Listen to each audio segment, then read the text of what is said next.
امروز نام 19 فوریه سال 2022 ساعت 12:00 اینا امریدین جان صحت سلامت است همش سازه خدا با شکر سازه یگان خیلی گپایی که دین نمودن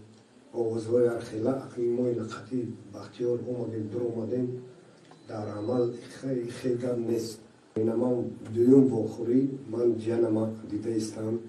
خیلی در بیرون بسیار گپ و خبر که آوردین خیلی خدا را شکر امروز با در آمدیم دیدیم صحت سلامت هم اشساز در درون مردم پروس آوازوی هر خیلی پان میشم بعد هم ایمون در حقیقت خاطر میشیم باور کنیم که همین اکنون خیلی که ما فهمیدیم همین گپا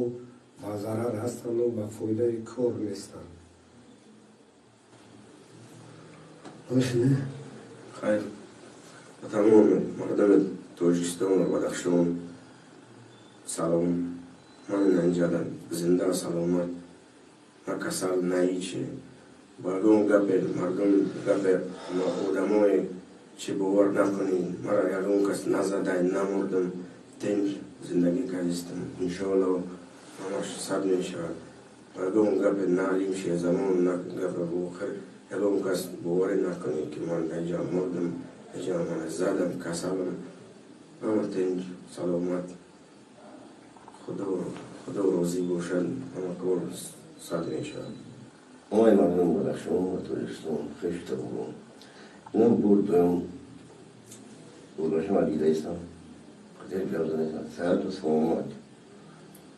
خیلی مردم هر که وقتی گپو میزند این برای ما هم تاثیر میکنه برای خشت برای تاثیر میکنه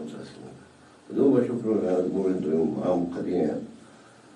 اما که اون دیدیم صحت و سلامت هست خیلی بود من گپوی بیرده هم باور کنم در کنه نیست همه خیلی دکت زده کن بعد مردم باور وسیل کرد که ما خطبه بختیار خطب دیدگی ما حوالت خبر گرفتگی خیلی به مردم روش نگرو اومدید مردم گپ زنید چه گپه چه خیمان دیدی سوز کنید خدا روزی باشد انشاءالله می بروی مگر نه